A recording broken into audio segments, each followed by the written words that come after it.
Here's the number one reason that cancer patients stay stuck, sick, and stressed out. They are drowning in the diet dogma. I'll say it louder. Your anti-cancer diet might be actually making you sicker. I know because I lived it.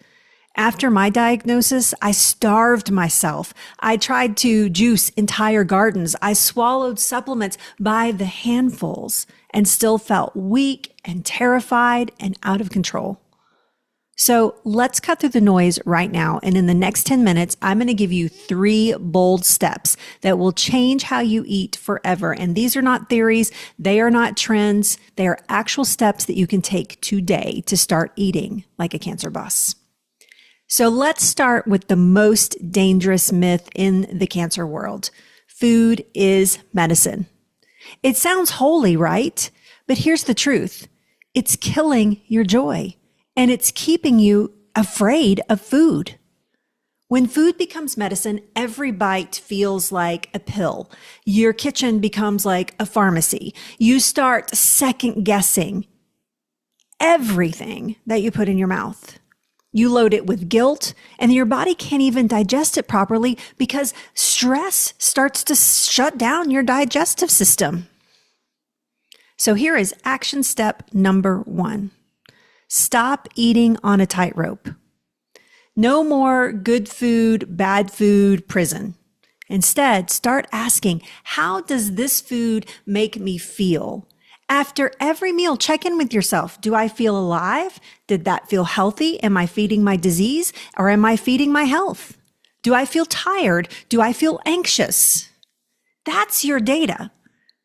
That's your real lab work. Because food isn't medicine. It is information. Your body is not a science project. Here's what does work. The Vice lifestyle.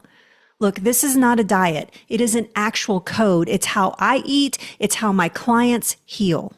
It's how I've kept myself cancer-free for the past 13 years. And Vice is actually an acronym, and V stands for variety. If your plate looks the same every single day, you are starving your cells. So try adding 2 new colors this week. I is for igniting. Certain foods light up healing pathways, things like cruciferous vegetables and green tea and mineral broth and berries. Just pick one and add that. Don't overhaul, just add. C stands for confidence. If you're choking down kale and, I hate kale. If you're choking down kale, it is not healing. Confidence on your plate matters more than perfection on your plate. And it helps you have less stress so you actually digest your information better. E is for energy. Your proof of healing isn't in a scan.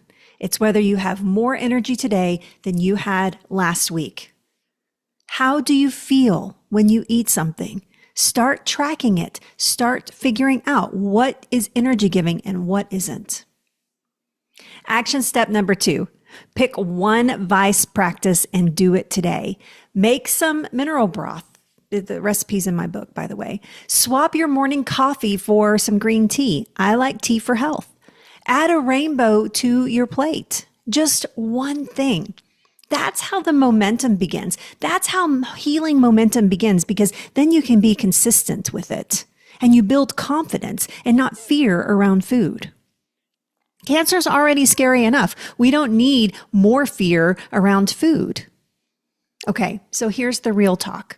Most people let cancer boss them around in 2 ways. 1, by obsessively trying to fix it with food, and 2, by giving up or just eating whatever.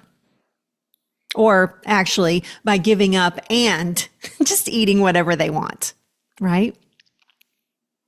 Both lead to the same place. Fear, exhaustion, burnout, guilt. Those are not healing frequencies. So let's flip the script with action step number 3. Start right now.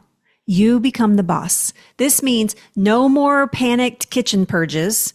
This means no more skipping family dinners because you're afraid of what somebody's going to serve.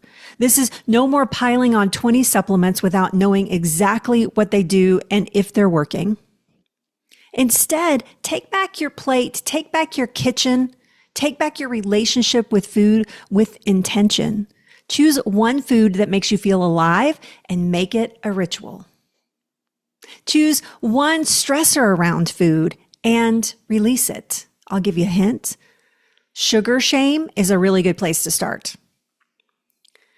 Choose to measure healing by your energy and by the results that food is giving you and not fear.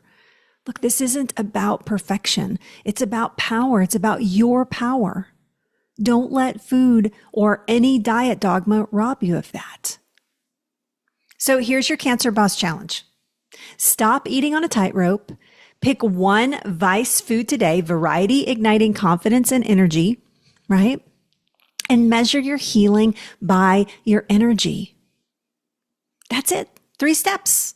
Do them for 1 week and tell me that you don't feel better. Tell me that your life doesn't start to shift as you drop those dangerous food dogmas, those dangerous anti-cancer restrictions and deprivation diets. Food is information. It's about taking your life back one plate at a time, one meal at a time. If you're ready to stop letting cancer boss you around, then make sure you hit subscribe, share this video with someone that you think needs to hear it, and just go make your next meal a declaration of life and not a declaration of war or a declaration of fear. All right. I'm Leslie Nance. This is Eat Like a Cancer Boss. And trust me, when you lead, your body listens. And I want to remind you too that cancer is not your destiny.